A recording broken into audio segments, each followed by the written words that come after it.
কোহলির বেঙ্গালুরু না আয়ারের পাঞ্জাব? প্রথমবারের মতো আইপিএলের শিরোপা উঠবে কার হাতে?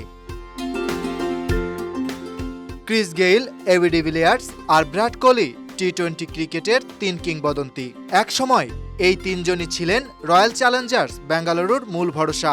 2011 থেকে 2017 এই সময়টায় একসঙ্গে 79টি ম্যাচ খেলেছেন তারা। তবুও বেঙ্গালুরুর নামের পাশে এখনও লেখা হয়নি চ্যাম্পিয়ন্স শব্দটি।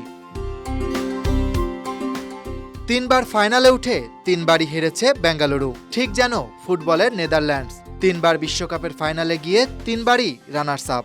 2016 সালে বেঙ্গালুরুকে হারিয়ে প্রথমবারেই শিরোপা জিতেছিল সানরাইজার্স হায়দ্রাবাদ।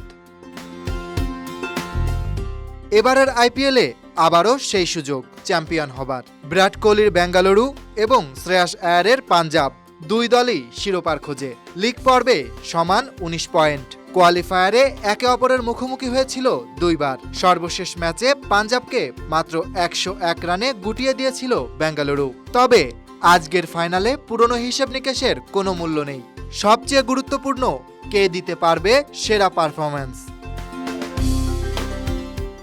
দুই দলে রয়েছেন 600 রানেরও উপর করা দুই ব্যাটসম্যান। বেঙ্গালুরুর কোহলি করেছেন 614 রান, 8 বার খেলেছেন হাফ সেঞ্চুরির ইনিংস।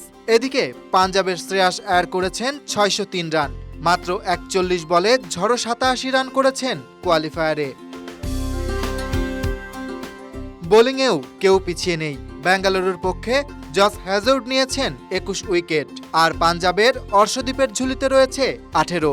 আহমেদাবাদের নরেন্দ্র মোদী স্টেডিয়ামে আজ সন্ধ্যায় হবে সেই মহরণ। প্রশ্ন একটাই, শেষ হাসি কে হাসবে? বেঙ্গালুরু কি পারবে বারবারের দুঃখ ঘোচাতে, নাকি শ্রেয়াস আয়ারের নেতৃত্বে প্রথমবারের মতো ট্রফি উঠবে পাঞ্জাব কিংসের হাতে?